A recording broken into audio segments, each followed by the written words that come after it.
All right, ladies and gentlemen, welcome back to Prehistoria. As you can tell, there's a reason why I haven't been uploading over here lately. Got my green screen, got some stuff set up. Was waiting on a new microphone because I kind of was sounding a little bit like I was talking through a Pringles can. I didn't want the microphone right in front of my face. So this is a video simply A little titled nervous, you know. "Canceled Jurassic Park Movie from 2005."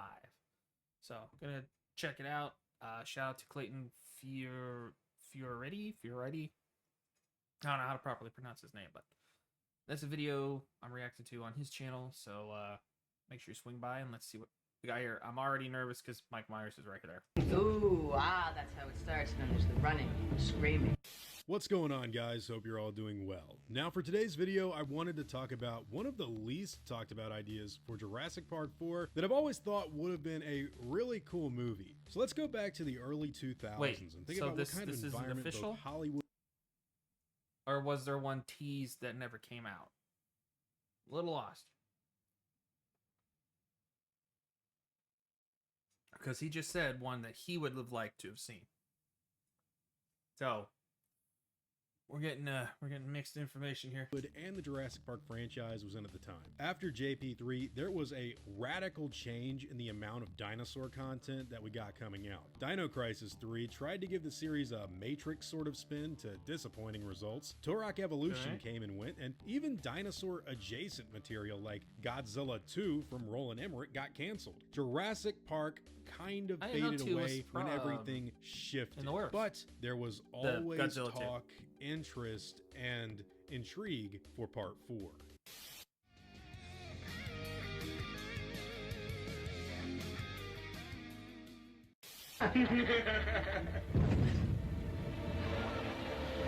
Anyways, Jurassic Park 4, believe it or not, was always something people assumed would eventually be on the horizon. I know looking back, JP3 was the last movie for a long time, but up until about 2008 or so, we all kind of expected JP4 to be right around the corner. And people kind of knew that there needed to be a return to form in order to get everyone excited to see the next entry. Around this time, Steven Spielberg mentioned that a story was made for the movie that he wished was actually the plot of the third film. Rumor has it that is this where they were wanting to do the hybrid thing? I'm not a big fan of the hybrid thing. I like the fossil fuel games. They have some hybrids in them, but as far as Jurassic Park, I don't know if that would fit with the whole hybrid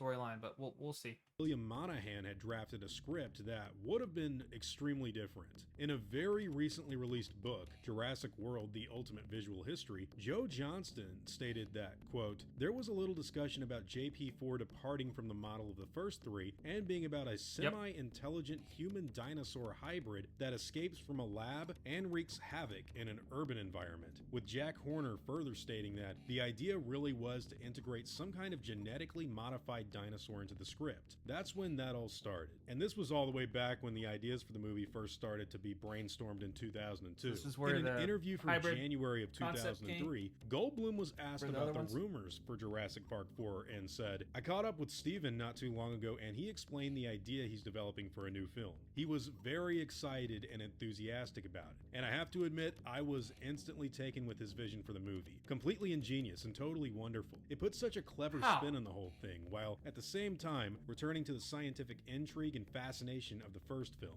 Steven gave me strict instructions to stay available, because it's not entirely impossible that the services of my character will be required," which sounds pretty promising from Jeff Goldblum himself. In fact, later on in July of 2003, Sam Neill confirmed that he was set to return for Jurassic Park 4 too, saying he was excited about the project with, quote, "I don't like to count my chickens before they hatch, but I think this will exceed expectations. I'm looking forward to it, actually." Now at this point, interestingly, we didn't hear anything, and I mean anything, about any human dinosaur hybrid Frankenstein monster guy escaping from an engine lab and running into a city. What we did hear may have included that single idea somewhere in the story, but it was admittedly very different. Set 12 years after the original Jurassic Park, people now seem to not really believe that dinosaurs were ever even created. I know a lot of people saw the T-Rex rampage through San Diego, and Hammond even made a statement on TV, but I guess people just treat Engine's claims as if they're a bunch of over-exaggerated. Hammond made the claim on CNN, which is fake news, so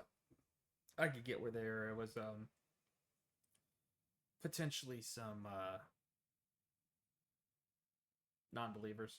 So garbage. Unfortunately, some unidentified lizards are showing up on the Costa Rican mainland, and an idea that sounds like it takes some cues from the Crichton novels and the abandoned mainland plot of suspicious killings from the original scripts for Jurassic Park 3. Both doctors Alan Grant and Ian Malcolm are back with a team of experts trying to figure out what's going on. And it turns out that they need to find a way to stop the dinosaurs that have started to overpopulate Isla Sorna with uncontrolled breeding and spill out onto the mainland. They're taking up territories around the neighboring islands, and if left unchecked, could create a sort of ecological disaster. Now, the fact that Spielberg wished this was the plot for the third movie isn't really too big of a surprise, since the end of The Lost World was originally what he had in mind for all of Jurassic Park 3 before he tried to beat Mighty Joe Young and Godzilla to the punch in '98. Still, I think the inclusion of both Dr. Grant and Dr. Malcolm back in a film, after already leading their own movies, was a really cool approach. I think a lot of people would have enjoyed that. And with the idea of dinosaurs pouring out onto the mainland and causing all kinds of chaos, I really think that it would make the end of Jurassic Park 3, where the pteranodons fly off into the clouds, way more meaningful. You know, kind of like a setup and payoff for the next film and what's about to happen.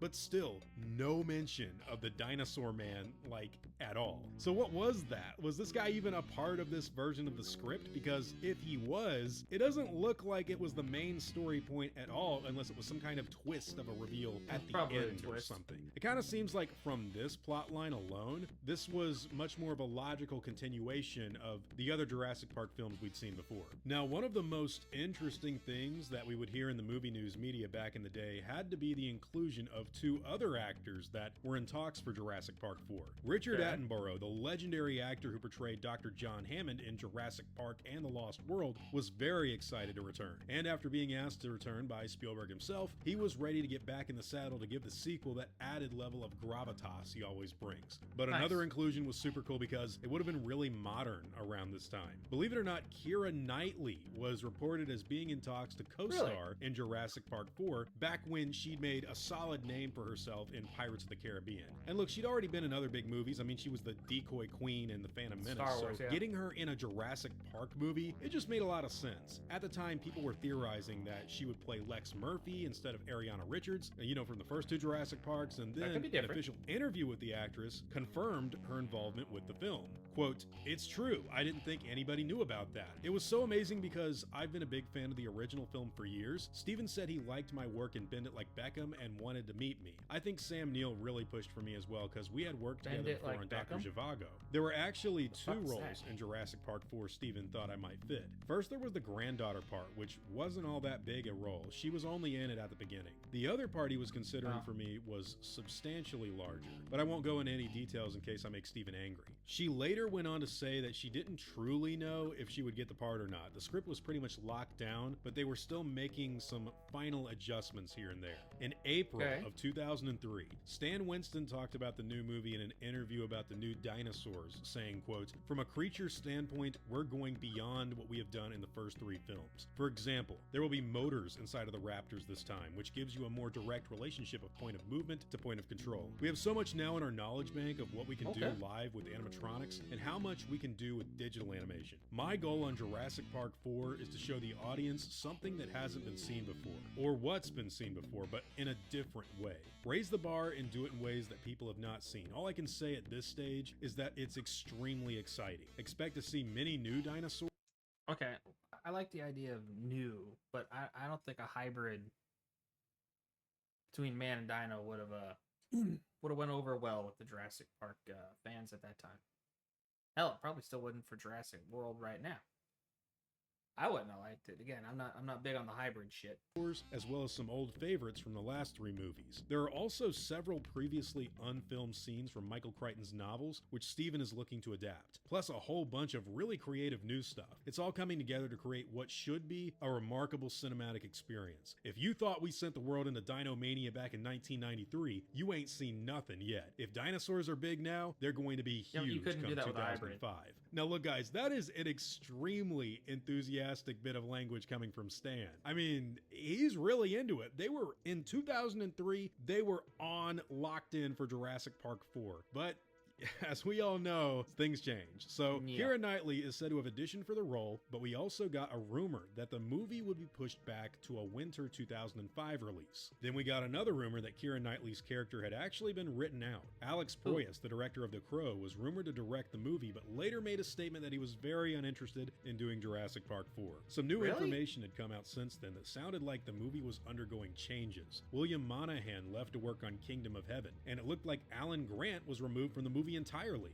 But Ian Malcolm and John Hammond were still in. And get this, the Spinosaurus was back alongside some velociraptors, and the focus was going to be on a lot of marine reptiles. Also, get this, after being asked about a strange idea over whether humans evolved from dinosaurs instead of mammals, Jack Horner, the paleontological advisor on the original Jurassic Park movies, stated, "Keep thinking about that, and in a couple of years, go see Jurassic Park 4. So it looks like that germ of an idea still persisted at the... I think that was on Unsolved Mysteries or something like that. There was an episode of, I think they said a Troodon turning into like an alien human-esque thing, like they just said, moved from dinosaurs into people instead of primates. This later stage in the script development, which is weird. Stupid idea. But just one more piece of news came out about the project that I think is going to be really interesting to a lot of you. It turns out that this movie was going to be undergoing rewrites by none other than John Sayles. And we all know what eventually came from that. So suffice it to say that this is a little piece of Jurassic Park history that I think a lot of people will find super interesting. Jurassic Park 4 in this particular state was really cool, and it was something that I think still had Joe Johnston at least somewhat involved at times. The idea of Alan Grant and Ian Malcolm leading a team of experts to find out what was going on outside of the island was really fun, and it kind of has the shade of Michael Crichton inspiration in both the Aberrant Forms and Dead Compy arrivals from the novels. But it gets taken into overdrive with the dinosaurs breeding out of control and showing up in mainland Costa Rica. I think the idea of the Spinosaurus and new marine life showing up is equally cool, but I do wish we had at least one mention of the T-Rex. It looks like once John Sayles got a hold of things, the direction was pushed away from dinosaurs escaping the island and causing issues on the mainland, even though that is still a thing at the beginning of that draft. And the script he wrote was like more immediately turning the movie into an operation where the Grendel Corporation is breeding mutant raptors that take down terrorists with the help of a proto-Owen Grady sort of character. Keira Knightley and John Hammond showing up in Jurassic Park 4 for this earlier draft sounds really cool to me, and I think Hammond's idea to create a Judas strain from Nedry's cryocan in order to stop the dinosaurs from overpopulating like in the John Sayles script, that may have been an evolution of how they were trying to stop the animals in this earlier incarnation. It's hard to tell without the script in hand.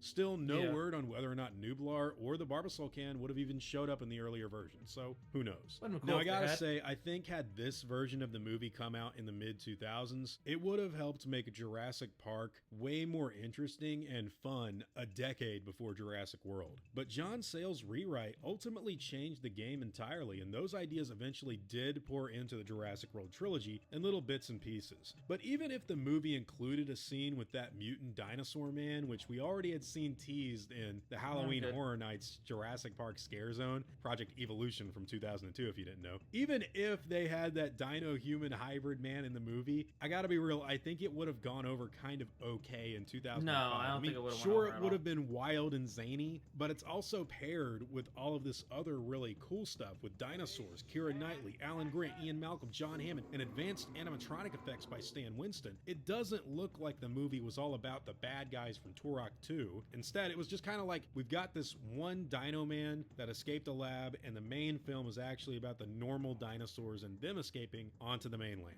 But then again, we don't even know if these two things were like connected. The Dino Man may not even be in this early script, which itself, in my opinion, sounds pretty cool. In the end, the idea was to move away from all of that and focus on the dinosaur raptor mutants from the John Sayles draft, and we never got to see Goldblum, Neil, or anyone else attached in this original version. Gotta say, I really do kind of wish this movie got made. I don't really know how it would have turned out, but man, like, I think it would have been fun back in the day. Imagine this sequel up against Peter Jackson's King Kong in 2005. It would have been the clash of the dinosaur movies back then. But anyways, those are all just my own thoughts and opinions on this abandoned sequel, this abandoned idea for Jurassic. Yeah, no, I don't think if they had done a Dino Man hybrid that it would have went over very well. And if it had come out in 2005, the same time that Peter Jackson's King Kong came out. Yeah, I think it would have failed horribly. Yeah, I'm not a fan of the hybrid thing. I'm not a fan of the hybrid thing between the dinosaur species. So, let alone the human velociraptor, human dilophosaur hybrid thing. That just sounds stupid to me. Just create a new monster, create a new franchise. Don't put that in Jurassic Park. That's my thoughts on that. So let me know what you guys thought down in the comments below. Don't forget to do the fun YouTube stuff of liking, comment, subscribing, and I'll catch you guys later.